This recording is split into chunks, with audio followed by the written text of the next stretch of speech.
बात करेंगे 1.3 exercise class 10 जिसमें √5 को प्रूव करना है कि इरेशनल है।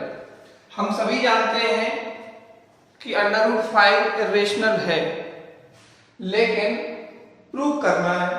फिर से समझिएगा, हमें इसको प्रूव करना है कि √5 इरेशनल है। मैंने आपको बताया था कि इरेशनल नंबर क्या होते हैं, √2, √3, √5, यानी ये है तो इरेशनल, लेकिन इसको प्रूव करो।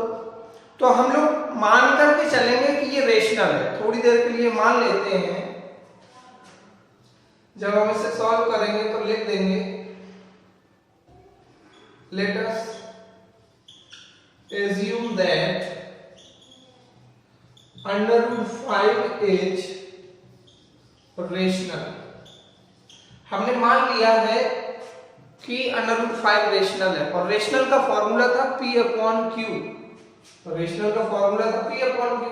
तो हम लोग लिख देंगे √5 = P/Q। और यहां पर अगर P/Q ना मानना हो तो A/B मान लो, A/B मान लो, या P/Q कोई भी एक मान लो। यहां पर जब हमने इस तरह से मान लिया, क्यों लिखा इसको समझ लीजिएगा। हम लोगों ने पढ़ा था रेशनल नंबर का फॉर्मूला। रेशनल नंबर का जो फॉर्मूला था वो था P/Q और Q ≠ 0। ये था फॉर्मूला। हम P/Q लिखते हैं या A/B लिखते हैं, बात एक ही है। इस साल के पेपर में ये लॉन्ग क्वेश्चन में आया था 4 नंबर में, स्टैंडर्ड पेपर में ये आया था, और √3 आया था बेसिक के पेपर में, जो कि आया था आपका 3 मार्क्स का। एक में आया है ये 4 मार्क्स का, यानी दोनों ही पेपर में, स्टैंडर्ड पेपर में और बेसिक के पेपर में, दोनों में ये क्वेश्चन आया हुआ है लॉन्ग क्वेश्चन के फॉर्म में। हम लोग सॉल्व करते हैं तो मान लेते हैं कि √5 क्या है, रेशनल। अगर बेटा रेशनल है तो रेशनल के फॉर्मूले के बराबर लिख दो। √5 के इक्वल में P/Q लिखना चाहिए मुझे, लेकिन P/Q लिख दो या A/B, बात एक ही है। अब हमें क्या करना है, taking square on both side, taking square on both side, दोनों साइड में स्क्वायर करो। तो √5 का स्क्वायर करोगे तो 5, और इसका स्क्वायर करोगे तो A²/B²। फिर से एक बार समझ लीजिए, √5 में हमें स्क्वायर करना है और इसमें A/B में स्क्वायर करना है। तो √5 का स्क्वायर, स्क्वायर से √ कट कर दो, या 5 का स्क्वायर 25 लिख के √ निकाल दो, आएगा 5 लिख दिया। यहाँ A²/B²। अब साइड में एक लाइन लिखी जाती है, वो क्या है जरा समझो, 5B² = A²। यहां पर लिख देंगे here A² की लैंग्वेज लिखी जाती है इज डिविजिबल बाय 5। यहां देखो A² में 5 का डिवाइड हो रहा है, इसलिए लिखा जाता है। और एक यूक्लिड की थ्योरम है, उसके हिसाब से आगे एक सेंटेंस और लिखा जाएगा, hence A is also divisible by 5। A is also divisible by 5। ये लाइन कैसे लिखना है मैं समझा रहा हूं, आप समझिए, रटिए नहीं। देखिए ये B² इधर चला गया, अब ये 5 इसमें डिवाइड में आ रहा है, यानी इसकी लैंग्वेज क्या बन गई, A² is divisible by 5, hence A is also divisible by 5। इसका मीनिंग है कि अगर 5 का डिवाइड किसी ऐसे नंबर में है जो किसी नंबर का स्क्वायर है, जैसे मान लो 20 का स्क्वायर लिखा, 5 से ये डिवाइड है, तो अगर इसका स्क्वायर हटा भी दे, यानी √ ले ले, केवल 20 ले ले, तो भी तो डिवाइड है। ये है इसका मीन्स अगर कोई नंबर स्क्वायर में है, वो किसी नंबर से कट रहा है, डिवाइड हो रहा है 5 से, तो उसका स्क्वायर हटा भी देंगे तब भी वो नंबर इससे कैंसिल होगा, डिवाइड होगा। इसलिए लिखा है कि A², ये 5 डिवाइड कर रहा है इसको, A² is divisible by 5, hence A is also divisible by 5।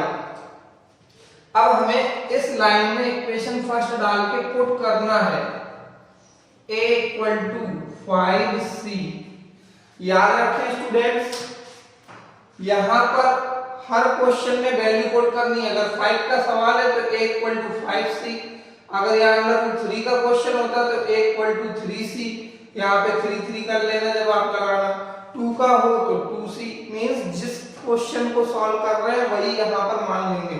तो पुट क्या करना है, a इक्वल टू 5c इस जगह पर पुट करिएगा, क्या मिल जाएगा देखिए, मैं ऊपर से ही सॉल्व कर दे रहा हूँ। यहाँ से हम लोगों को आगे क्या मिलेगा देखिएगा, जब 5b स्क्वायर इक्वल टू आ जाएगा, a की वैल्यू रखेंगे 5c, 5c का स्क्वायर करोगे तो 5b square equal to 25c square, तो b square equal to 25c square upon 5 से 5 कट हो गया 25, तो क्या आ जाएगा 5c स्क्वायर। अब b स्क्वायर इक्वल टू आया 5c स्क्वायर। अब यहां से देखिएगा, यहां पर फिर से यही लैंग्वेज लिखेंगे जो ये लिखी, वही लैंग्वेज फिर से लिखेंगे, बस a स्क्वायर की जगह इस बार b स्क्वायर लिखेंगे और a की जगह b क्या लिखेंगे, here b square is divisible by 5। देखिए कैसे, बिल्कुल सेम लैंग्वेज है, बस a स्क्वायर की जगह b स्क्वायर लिखना। ये 5 डिवाइड हो रहा है ना b स्क्वायर में, इसलिए लिखा। फिर and b is also divisible by 5, ये याद हो जाएगा, प्रैक्टिस करते रहोगे तो। And b is also divisible by 5 होता क्या है, a स्क्वायर भी 5 से डिवाइड है, b स्क्वायर भी 5 से डिवाइड है। यहां देखो a स्क्वायर यहाँ पे 5 से डिवाइड है, यहाँ b स्क्वायर 5 से डिवाइड है। ऐसा होता नहीं है कि दोनों तरफ, जैसे यहाँ से देख रहे हैं तो 5 b स्क्वायर में मल्टीपल है, और यहाँ पर कह रहा है कि b square is divisible by 5 है। इसलिए हमारा जो अजम्पशन है, जो मैं मान के चला हूँ, अवर कॉन्ट्रडिक्ट्स अपोजिट हो जाता है और प्रूव हो जाता है कि ये पॉसिबल ही नहीं है, दिस इज नॉट पॉसिबल। हम लोग यहाँ नीचे क्या लिखेंगे, लास्ट लाइन में समझ लीजिएगा,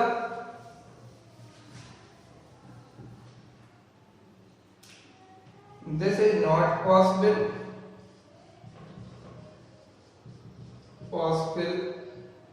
that a and b both divisible by 5, hence proved that under root 5 is irrational। अब हम लोगों को सॉल्व करना है इसी का अगला क्वेश्चन, 3 + 2 अंडर रूट 5।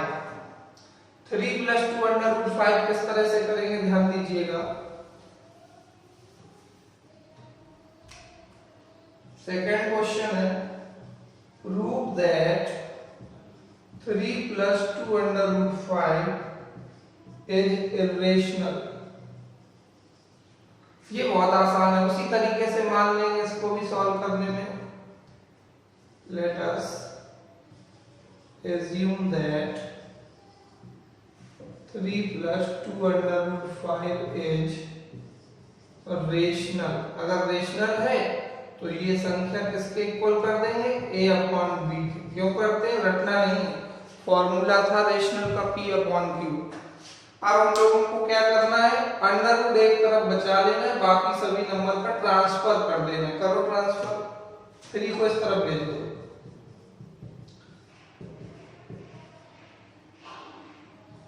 को भेजो, 2 को यहाँ भेजोगे तो a/2b आएगा -3/2 आएगा।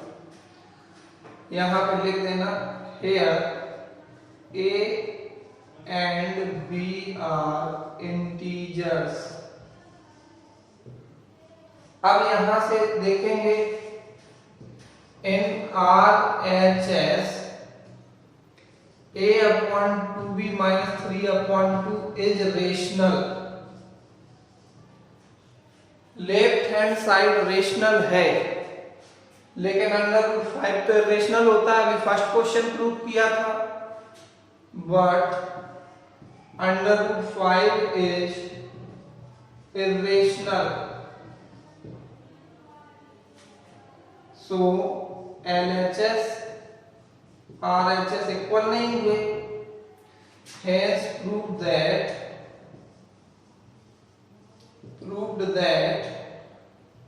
3 plus 2 under root 5 is irrational। समझ लीजिएगा। तो मैं इस तरह के क्वेश्चंस को करते टाइम लेफ्ट साइड में क्या बना लेना है, अंडर रूट का नंबर बचा लेना है और लास्ट में लिखना है कि राइट हैंड साइड रेशनल है और लेफ्ट हैंड साइड इरेशनल है। दोनों इक्वल का निशान लगा है बट इक्वल नहीं है, इसलिए ये प्रूव हो गया कि ये कैसा है, इरेशनल है। अगला देखिएगा थर्ड क्वेश्चन इसी का। थर्ड में कुछ पार्ट दिए गए हैं। आप लोगों ने रेशनलाइजेशन पढ़ा था 9th क्लास में। रेशनलाइजेशन क्या होता है, जैसे अपॉन में अंडर रूट आए तो उसी का ऊपर नीचे मल्टीपल करके नीचे से अपॉन से डिनोमिनेटर से अंडर रूट हटाना। फर्स्ट क्वेश्चन है 1 अपॉन अंडर रूट 2। प्रूव क्या करना है, प्रूव करना है कि ये इरेशनल है। तो बेटा सॉल्व करते टाइम हम लोग मान लेंगे let 1 upon under root 2 is rational. वही करना है सभी में, उस नंबर को a अपॉन b के इक्वल कर दो।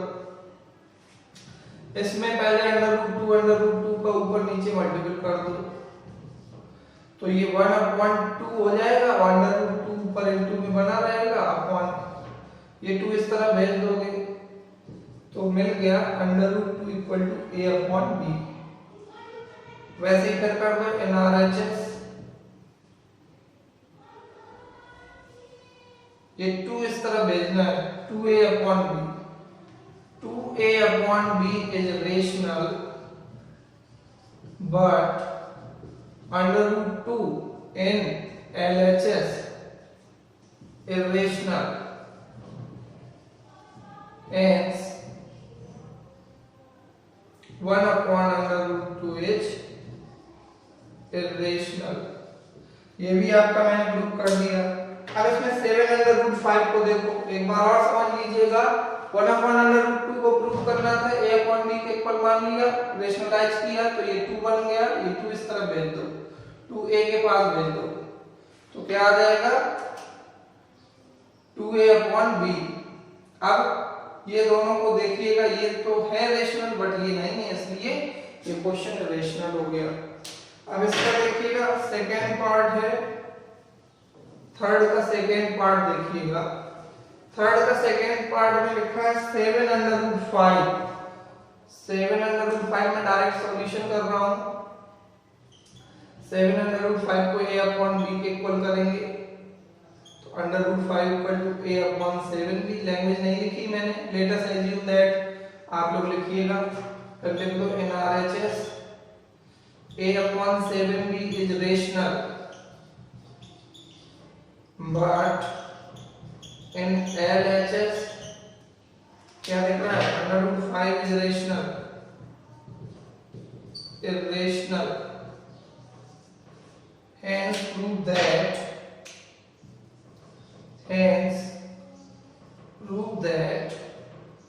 7 under root 5 is irrational। ये आपका थर्ड का सेकेंड पार्ट मैंने सॉल्व कर दिया। आप देखिए बेटा थर्ड का थर्ड पार्ट समझ लीजिएगा। थर्ड का थर्ड पार्ट देखिए क्या है। थर्ड का थर्ड पार्ट है आपका 6 प्लस अंडर रूट 2। थर्ड का थर्ड पार्ट है 6 प्लस अंडर रूट 2। मान लेंगे इक्वल में a अपॉन b। लैंग्वेज में नहीं लिख रहा हूं, इसको इस तरह भेज दो a अपॉन b माइनस 6। यहाँ पर थोड़ा सा और करना है, कर दो, एलसीएम ले लो तो ये आ गया। फिर वही language n RHS a minus 6b upon b is rational. यहाँ लिख सकते हो a b are integers. Language मैंने नहीं लिखी है, हर क्वेश्चन में नहीं लिखूंगा। In RHS is rational but under root 2 is irrational, hence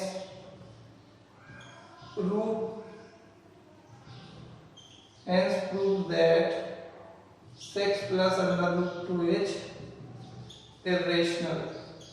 अब मैं आपको थोड़ी सी 9th क्लास की प्रॉपर्टीज याद दिला दूं। अगर रेशनल नंबर में इरेशनल नंबर को प्लस कर दें या माइनस कर दें, हमेशा इरेशनल आता है। याद रखें, फिर से एक बार बता रहा हूं, ये 6 है रेशनल, अंडर रूट 2 है rational, rational plus irrational, irrational. Rational में इरेशनल को जोड़ोगे या घटाओगे, प्लस करो या माइनस करो, इरेशनल ही आता है। अब हम लोग बात करते हैं इसके अगले क्वेश्चन के बारे में। थर्ड पार्ट हो गए और इस तरह से आपकी एक्सरसाइज फिनिश हो गई। जल्दी मिलेंगे हम लोग अपने नेक्स्ट वीडियो में। आप लोग एक बार इस क्वेश्चन पे नजर और डाल लीजिएगा। अगर आपको कहीं भी डाउट आता है तो आप कमेंट करके पूछ सकते हो। सभी स्टूडेंट्स घर पर पढ़ाई करते रहें। थैंक्स।